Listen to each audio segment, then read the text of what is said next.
Praise the Lord.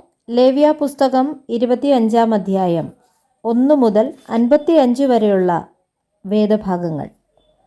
യഹോവ സീനായി പർവ്വതത്തിൽ വെച്ച് മോശയോട് അരുളിച്ചെയ്തത്, നീ ഇസ്രായേൽ മക്കളോട് പറയേണ്ടത് എന്തെന്നാൽ, ഞാൻ നിങ്ങൾക്ക് തരുന്ന ദേശത്ത് നിങ്ങൾ എത്തിയ ശേഷം ദേശം യഹോവയ്ക്ക് ശബ്ബത്ത് ആചരിക്കണം.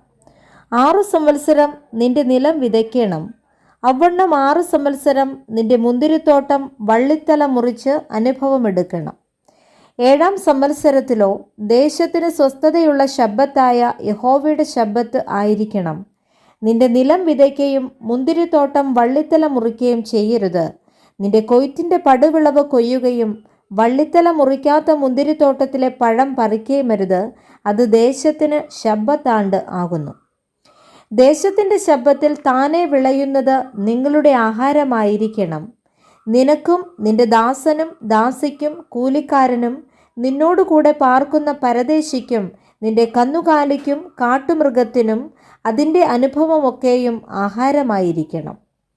പിന്നെ 7 ശബ്ബത്താണ്ടായ 7 സംവത്സരം എണ്ണണം. അങ്ങനെ 7 ശബ്ബത്താണ്ടായ 49 സംവത്സരം കഴിയണം. അപ്പോൾ 7-ാം മാസം 10-ാം തീയതി മഹാധ്വനി കാഹളം ധ്വനിപ്പിക്കണം. പാപപരിഹാര ദിവസത്തിൽ നിങ്ങൾ നിങ്ങളുടെ ദേശത്ത് എല്ലായിടവും കാഹളം ധ്വനിപ്പിക്കണം. 50-ാം സംവത്സരത്തെ ശുദ്ധീകരിച്ച് ദേശത്തെല്ലായിടവും സകല നിവാസികൾക്കും സ്വാതന്ത്ര്യം പ്രസിദ്ധമാക്കണം. അത് നിങ്ങൾക്ക് യോബേൽ സംവത്സരമായിരിക്കണം. നിങ്ങൾ താന്താൻ്റെ അവകാശത്തിലേക്ക് മടങ്ങിപ്പോകണം. ഓരോരുത്തൻ താന്താൻ്റെ കുടുംബത്തിലേക്കും മടങ്ങിപ്പോകണം. 50-ാം സംവത്സരം നിങ്ങൾക്ക് യോബേൽ സംവത്സരമായിരിക്കണം. നിങ്ങൾ എൻ്റെ അടുക്കൽ പരദേശികളും വന്നു പാർക്കുന്നവരുമത്രേ. നിങ്ങളുടെ അവകാശമായ ദേശത്തൊക്കെയും നിലത്തിന് വീണ്ടെടുപ്പ് സമ്മതിക്കണം. നിന്റെ സഹോദരൻ ദരിദ്രനായി തീർന്നു തൻ്റെ അവകാശത്തിൽ ഏതാനും വിറ്റാൽ അവൻ്റെ അടുത്ത ചാർച്ചക്കാരൻ വന്ന് സഹോദരൻ വിറ്റത് വീണ്ടുകൊള്ളണം. എന്നാൽ വീണ്ടുകൊള്ളുവാൻ അവൻ ആരുമില്ലാതിരിക്കുകയും താൻ തന്നെ വകയുള്ളവനായി വീണ്ടുകൊള്ളുവാൻ പ്രാപ്തനാകുകയും ചെയ്താൽ അവനത് വിറ്റ ശേഷമുള്ള സംവത്സരം കണക്ക് കൂട്ടി മിച്ചമുള്ളത് അത് വാങ്ങിയിരുന്ന ആൾക്ക് മടക്കി കൊടുത്ത് തൻ്റെ അവകാശത്തിലേക്ക് മടങ്ങി വരണം. എന്നാൽ മടക്കി കൊടുപ്പാൻ അവന് പ്രാപ്തിയില്ല എങ്കിൽ വിറ്റുപോയത് യോബേൽ സംവത്സരം വരെ വാങ്ങിയവൻ്റെ കയ്യിലിരിക്കണം. യോബേൽ സംവത്സരത്തിൽ അത് ഒഴിഞ്ഞു കൊടുക്കുകയും അവൻ തൻ്റെ അവകാശത്തിലേക്ക് മടങ്ങി വരികയും വേണം. ഒരുത്തൻ മതിലുള്ള പട്ടണത്തിൽ ഒരു വീട് വിറ്റാൽ വിറ്റ ശേഷം 1 സംവത്സരത്തിനകം അവൻ അത് വീണ്ടുകൊള്ളാം. വീണ്ടുകൊള്ളുവാൻ 1 സംവത്സരത്തെ അവധിയുണ്ട്. 1 സംവത്സരം മുഴുവനും തികയുവോളം വീണ്ടുകൊണ്ടില്ലെങ്കിൽ മതിലുള്ള പട്ടണത്തിലെ വീട് വാങ്ങിയവന് തലമുറയായി എന്നും സ്ഥിരമായിരിക്കണം. യോബേൽ സംവത്സരത്തിൽ അത് ഒഴിഞ്ഞു കൊടുക്കേണ്ട. മതിലില്ലാത്ത ഗ്രാമങ്ങളിലെ വീടുകളോ ദേശത്തുള്ള നിലത്തിന് സമമായി വിചാരിക്കണം. അവയ്ക്ക് വീണ്ടെടുപ്പുമുണ്ട്. യോബേൽ സംവത്സരത്തിൽ അവയെ ഒഴിഞ്ഞു കൊടുക്കണം. എന്നാൽ ലേവ്യരുടെ പട്ടണങ്ങളും അവരുടെ അവകാശമായ പട്ടണങ്ങളിലെ വീടുകളും ലേവ്യർക്ക് എപ്പോഴെങ്കിലും വീണ്ടുകൊള്ളാം. ലേവ്യരിൽ ഒരുത്തൻ വീണ്ടുകൊള്ളുന്നു എങ്കിൽ വിറ്റുപോയ വീടും അവൻ്റെ അവകാശമായ പട്ടണവും യോബേൽ സംവത്സരത്തിൽ ഒഴിഞ്ഞു കൊടുക്കണം. ലേവ്യരുടെ പട്ടണങ്ങളിലെ വീടുകൾ ഇസ്രായേൽ മക്കളുടെ ഇടയിൽ അവർക്കുള്ള അവകാശമല്ലോ. എന്നാൽ അവരുടെ പട്ടണങ്ങളോട് ചേർന്നിരിക്കുന്ന പുൽപ്പുറമായ ഭൂമി വിൽക്കരുത്. അത് അവർക്ക് ശാശ്വതാവകാശം ആകുന്നു. അതിൽ നിങ്ങൾ വിതയ്ക്കുകയോ പടുവിളവ് കൊയ്യുകയോ വള്ളിത്തല മുറിക്കാത്ത മുന്തിരിവള്ളിയുടെ പഴം പറിക്കുകയോ ചെയ്യരുത്. അത് യോബേൽ സംവത്സരമാകുന്നു. അത് നിങ്ങൾക്ക് വിശുദ്ധമായിരിക്കണം. ആ ആണ്ടത്തെ അനുഭവം നിങ്ങൾ വയലിൽ നിന്നു തന്നെ എടുത്തു തിന്നണം. ഇങ്ങനെയുള്ള യോബേൽ സംവത്സരത്തിൽ നിങ്ങൾ താന്താൻ്റെ അവകാശത്തിലേക്ക് മടങ്ങിപ്പോകണം. കൂട്ടുകാരന് എന്തെങ്കിലും വിൽക്കുകയോ കൂട്ടുകാരനോട് എന്തെങ്കിലും വാങ്ങുകയോ ചെയ്താൽ നിങ്ങൾ തമ്മിൽ അന്യായം ചെയ്യരുത്. യോബേൽ സംവത്സരത്തിൻ്റെ പിമ്പുള്ള സംവത്സരങ്ങളുടെ സംഖ്യയ്ക്കൊത്തവണ്ണം നിന്റെ കൂട്ടുകാരനോട് വാങ്ങണം. അനുഭവമുള്ള സംവത്സരങ്ങളുടെ സംഖ്യയ്ക്കൊത്തവണ്ണം അവൻ നിനക്ക് വിൽക്കണം. സംവത്സരങ്ങൾ ഏറിയിരുന്നാൽ വില ഉയർത്തണം.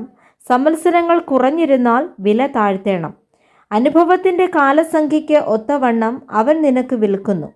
ആകയാൽ നിങ്ങൾ തമ്മിൽ അന്യായം ചെയ്യരുത്. നിന്റെ ദൈവത്തെ ഭയപ്പെടേണം. ഞാൻ നിങ്ങളുടെ ദൈവമായ യഹോവയാകുന്നു. അതുകൊണ്ട് നിങ്ങൾ എൻ്റെ കൽപ്പനകൾ അനുസരിച്ച് എൻ്റെ വിധികൾ പ്രമാണിച്ച് ആചരിക്കണം. എന്നാൽ നിങ്ങൾ ദേശത്ത് നിർഭയം വസിക്കും. ഭൂമി അതിൻ്റെ ഫലം തരും. നിങ്ങൾ തൃപ്തിയായി ഭക്ഷിച്ച് അതിൽ നിർഭയം വസിക്കും. എന്നാൽ 7-ാം സംവത്സരത്തിൽ ഞങ്ങൾ എന്തു ഭക്ഷിക്കും? ഞങ്ങൾ വിതയ്ക്കുകയും ഞങ്ങളുടെ അനുഭവം എടുക്കുകയും ചെയ്യരുതല്ലോ എന്ന് നിങ്ങൾ പറയുന്നുവെങ്കിൽ, ഞാൻ 6-ാം സംവത്സരത്തിൽ നിങ്ങൾക്ക് എൻ്റെ അനുഗ്രഹം അരുളുകയും അത് 3 സംവത്സരത്തേക്കുള്ള അനുഭവം തരികയും ചെയ്യും. 8-ാം സംവത്സരത്തിൽ നിങ്ങൾ വിതയ്ക്കുകയും 9-ാം സംവത്സരം വരെ പഴയ അനുഭവം കൊണ്ട് ഉപജീവിക്കുകയും വേണം. അതിൻ്റെ അനുഭവം വരും വരെ പഴയതുകൊണ്ട് ഉപജീവിച്ചു കൊള്ളണം. നിലം ജന്മം വിൽക്കരുത്. ദേശം എനിക്കുള്ളത് ആകുന്നു. നിന്റെ സഹോദരൻ ദരിദ്രനായി തീർന്നു നിന്റെ അടുക്കൽ വെച്ച് ക്ഷയിച്ചു പോയാൽ നീ അവനെ താങ്ങണം. അന്യനും പരദേശിയും എന്ന പോലെ അവൻ നിന്റെ അടുക്കൽ പാർക്കണം. അവനോട് പലിശയും ലാഭവും വാങ്ങരുത്. നിന്റെ ദൈവത്തെ ഭയപ്പെടേണം. നിന്റെ സഹോദരൻ നിന്റെ അടുക്കൽ പാർക്കണം. നിന്റെ പണം പലിശയ്ക്ക് കൊടുക്കരുത്. നിന്റെ ആഹാരം അവന് ലാഭത്തിനായി കൊടുക്കുകയുമരുത്.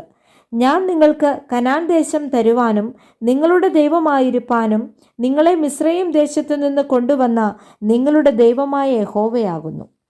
നിന്റെ സഹോദരൻ ദരിദ്രനായി തീർന്നു തന്നെത്താൻ നിനക്ക് വിറ്റാൽ അവനെക്കൊണ്ട് അടിമവേല ചെയ്യിക്കരുത്. കൂലിക്കാരൻ എന്ന പോലെയും വന്നു പാർക്കുന്നവൻ എന്ന പോലെയും അവൻ നിന്റെ അടുക്കൽ ഇരുന്ന് യോബേൽ സംവത്സരം വരെ നിന്നെ സേവിക്കണം. പിന്നെ അവൻ തൻ്റെ മക്കളുമായി നിന്നെ വിട്ട് തൻ്റെ കുടുംബത്തിലേക്ക് മടങ്ങിപ്പോകണം. തൻ്റെ പിതാക്കന്മാരുടെ അവകാശത്തിലേക്ക് അവൻ മടങ്ങിപ്പോകണം. അവർ മിസ്രയീം ദേശത്തു നിന്ന് ഞാൻ കൊണ്ടുവന്ന എൻ്റെ ദാസന്മാർ ആകൊണ്ട് അവരെ അടിമകളായി വിൽക്കരുത്. അവനോട് കാഠിന്യം പ്രവർത്തിക്കരുത്. നിന്റെ ദൈവത്തെ ഭയപ്പെടണം. നിന്റെ അടിയാരും അടിയാട്ടികളും നിങ്ങൾക്ക് ചുറ്റുമുള്ള ജാതികളിൽ നിന്ന് ആയിരിക്കണം. അവരിൽ നിന്ന് അടിയാരെയും അടിയാട്ടികളെയും കൊള്ളേണം. അവണ്ണം നിങ്ങളുടെ ഇടയിൽ വന്നു പാർക്കുന്ന അന്യജാതിക്കാരുടെ മക്കളിൽ നിന്നും അവർ നിങ്ങളുടെ ദേശത്തു ജനിപ്പിച്ചവരും നിങ്ങളോട് കൂടെ ഇരിക്കുന്നവരുമായ അവരുടെ കുടുംബങ്ങളിൽ നിന്നും നിങ്ങൾ വാങ്ങണം.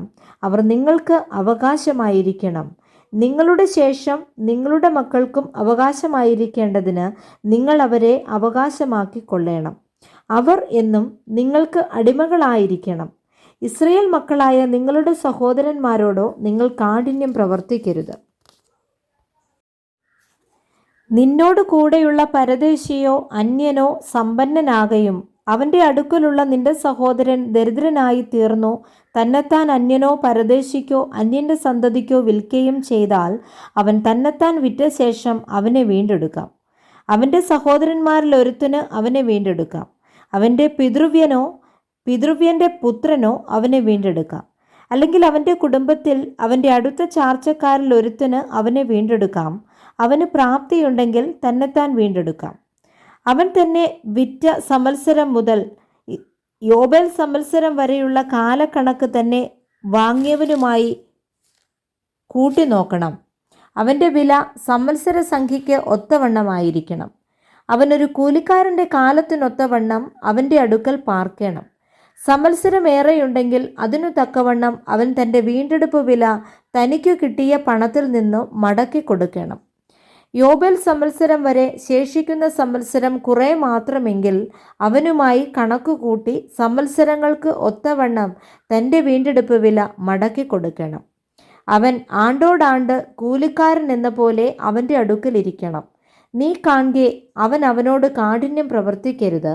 ഇങ്ങനെ അവൻ വീണ്ടെടുക്കപ്പെടാതെ ഇരുന്നാൽ അവനും അവനോടുകൂടെ അവൻ്റെ മക്കളും യോബേൽ സംവത്സരത്തിൽ പുറപ്പെട്ടു പോകണം. ഇസ്രായേൽ മക്കൾ എനിക്ക് ദാസന്മാരാകുന്നു.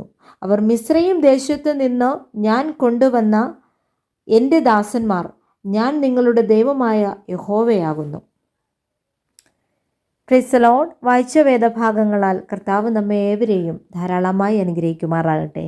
ആമേൻ.